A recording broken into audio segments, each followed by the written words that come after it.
So this video is about how I've used Moose and Spawn to create something that's so random I can't predict it as the person that wrote it, what it's going to do.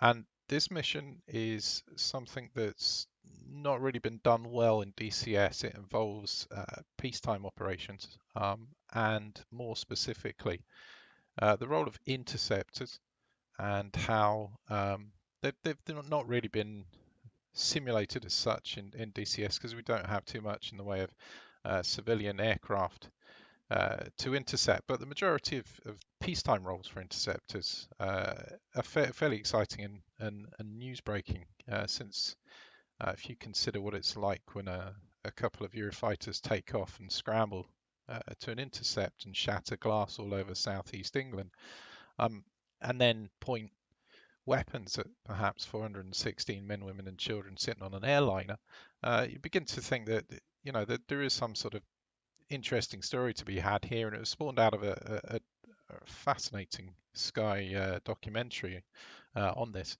So I've recreated something in Georgia using Moose that I was working on for quite a long time, and it's only 177 lines there. And you'd think, well, that's quite a lot for doing spawns, but just spawning and just doing random spawning, you can kind of get some patterns, and this one is it is very difficult. So I'm going to demonstrate what I've been doing in the Moose script and what this mission entails. Um, but let's go to the mission itself and see what it is. Now you can't see an awful lot from here, and what you see is a blob of units here, and this is my templates, and these templates are a set of aircraft or ships in this case as well at the bottom that can be spawned, and the computer will pick randomly from these templates. So the first part is that I've got all these templates, and they're given names, and I refer to them in the mission. We can see them here. This is the set of templates that I use. The key thing for this mission is actually I've got some civilian aircraft that I've had to import because we lost the 707s from one of the mods during a change recently. So this uses a Twin Otter and a couple of different Yak 40s. Now, not only does it generate random traffic inside the country and coming into the country, it's also designed for LOT-ATC, which is a tool, it's a payword tool that basically describes a radar operator's view, somewhat similar to some of the videos you may have seen on AWACS and so on, where an air battle manager would be handling an aircraft and supporting them through a mission. And thus in the mission, what I've made is a very blind and unfriendly environment. There's no map, F10 views to look and help you through, and you genuinely don't know whether it's a civilian or it's an aircraft that's perhaps hostile. And that's what I was aiming for in this mission. So we've got a bunch of traffic that exists already in Georgia. We've got a bunch of traffic that comes in from outside, and then we've got other hostiles. Now the reason I've made them all red in this case is a super important part of the mission because you need to have no cheating IFF. The oversimplified IFF we get in DCS isn't much fun. And you need to have a little clue really in the game, and it's down to the radar operator to guide you through that. What I've done is I've created a series of zones in the mission. Here's one from the sea. There's an additional one up in, not here, Abkhazia, coming from that direction. And there's one externally that covers the north coming in from Russia. And that's really all you know about where things coming in. I haven't touched the south or anywhere Turkey or the neighboring parts of Georgia. And what happens at spawn time or a mission launch time? The traffic's generated inside the country, and traffic comes in from outside the country, and it can be hostile or it can be civilian in nature.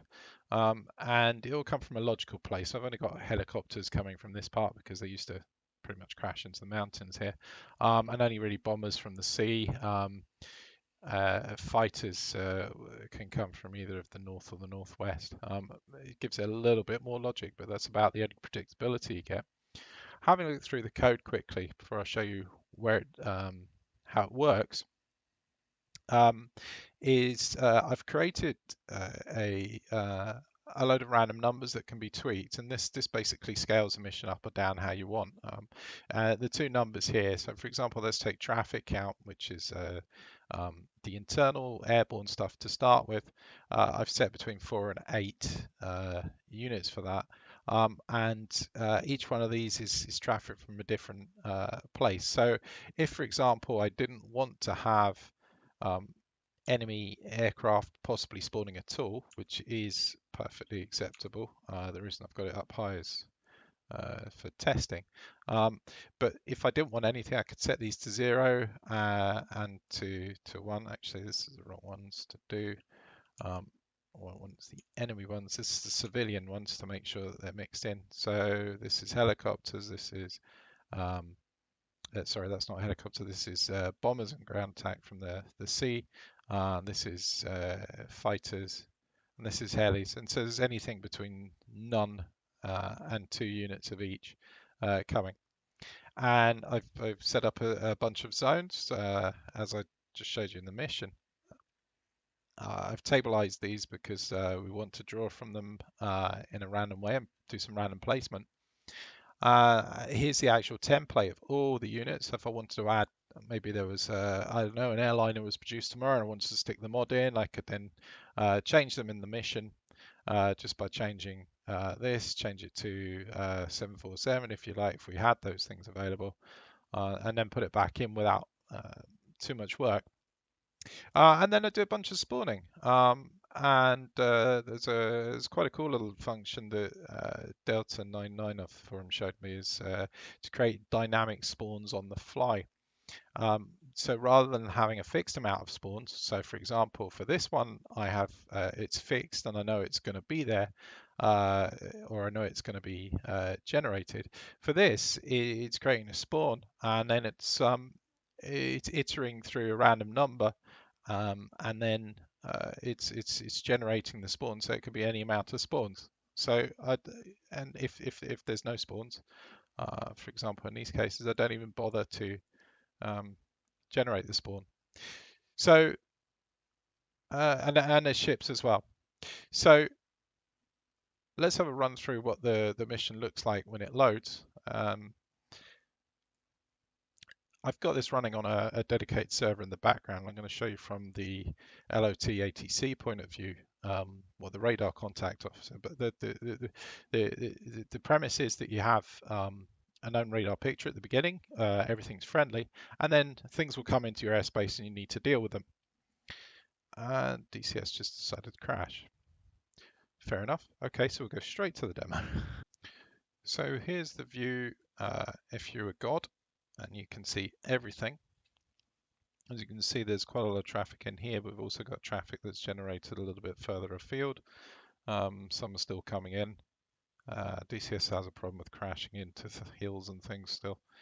So these are going to be outside of radar contact at the beginning. The radar range is set to just about cover everything inside the area. And these contacts you see here, we've got a friendly twin otter, but right next to it we've got a Yak 40. Can't really tell what you're going to get. There's another friendly, and we've got 2 friendlies up here.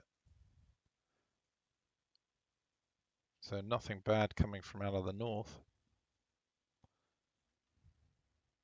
We've also generated a random number of ships and a random number of hostile ships as well for the vegan people.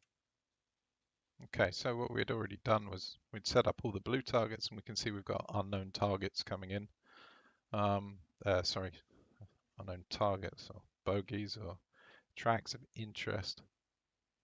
And they're all at different altitudes. And generally, we don't know what they are. they're not going to start shooting things straight away. So there's no other way apart from perhaps their speed and altitude to really tell what they are without investigating with visual identification through an interceptor. And the way that would be done is, so this was a friendly interceptor here. I could then give him a bra and read that out. Track number 39 is at bra 276 for 137 miles at 10,000 hot.